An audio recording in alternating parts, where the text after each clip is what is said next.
I guess I would define it as anything that interferes with communication, and sometimes they differentiate speech from language. So speech would be considered often articulation or pronunciation of the sounds and how intelligible you are when you talk. A language disorder would be difficulty, say, putting words together or learning new words, putting them in sentences, that kind of thing. So. Well, obviously, difficulty communicating with other children their age, other peers, so they would have, trouble playing, say, with children in their group, getting their needs met, of course, obviously, when they go to school, that kind of thing, being able to tell somebody what they want, what they need, things like that. They don't often have as much difficulty at home because mommies and daddies are pretty good at,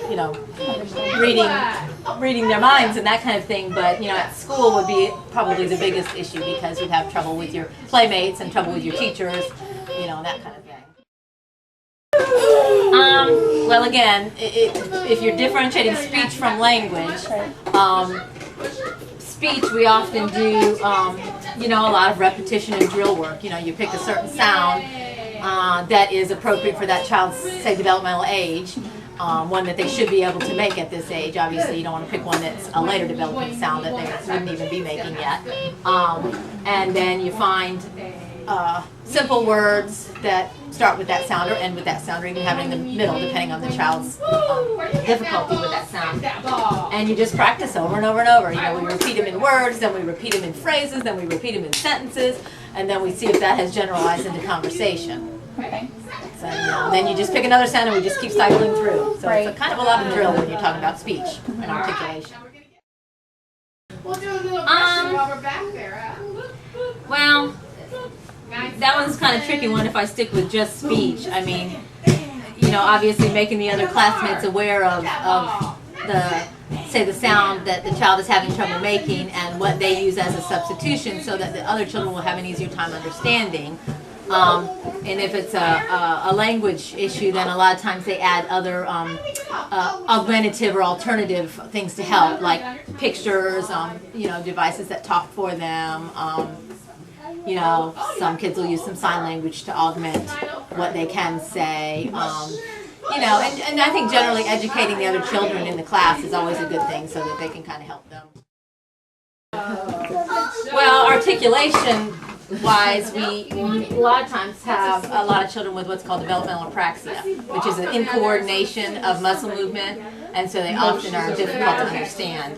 And they need a lot of drill work to be able to pronounce that sound a little bit better and then be more intelligible. Language-wise, we are having a lot of increase in children with the autism spectrum disorders. And then we also have children with cerebral palsy, Down syndrome, things like that affect language development too. Well, it depends on the child, obviously. It could be anywhere from 3 months to 15 years. I mean, I've had some kids that start with me at 5 weeks of age, and I've had them till they're 17 and graduated from high school. And then some kids, in 3 to 6 months, will think, okay, I think they can go it on their own, and discharge them. What was the second half of that question? How often? How many times a week do you see them?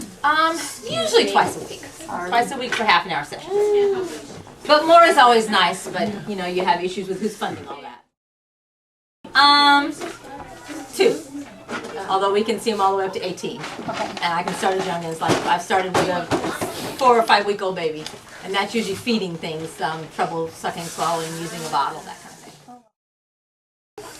thing. Your general psychology principles of,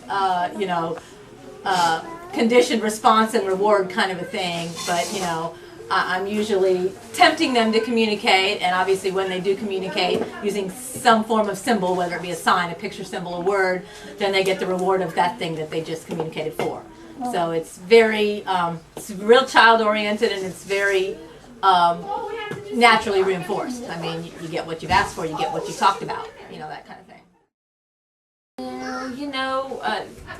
Have fun and just remember they're your baby, and we'll work on getting them as ready for school as we can, but try to just remind everybody to just take it easy, and parents get sometimes very anxious and very nervous and very sometimes in a hurry and that kind of thing. And I just try to keep everything calm and comfortable, and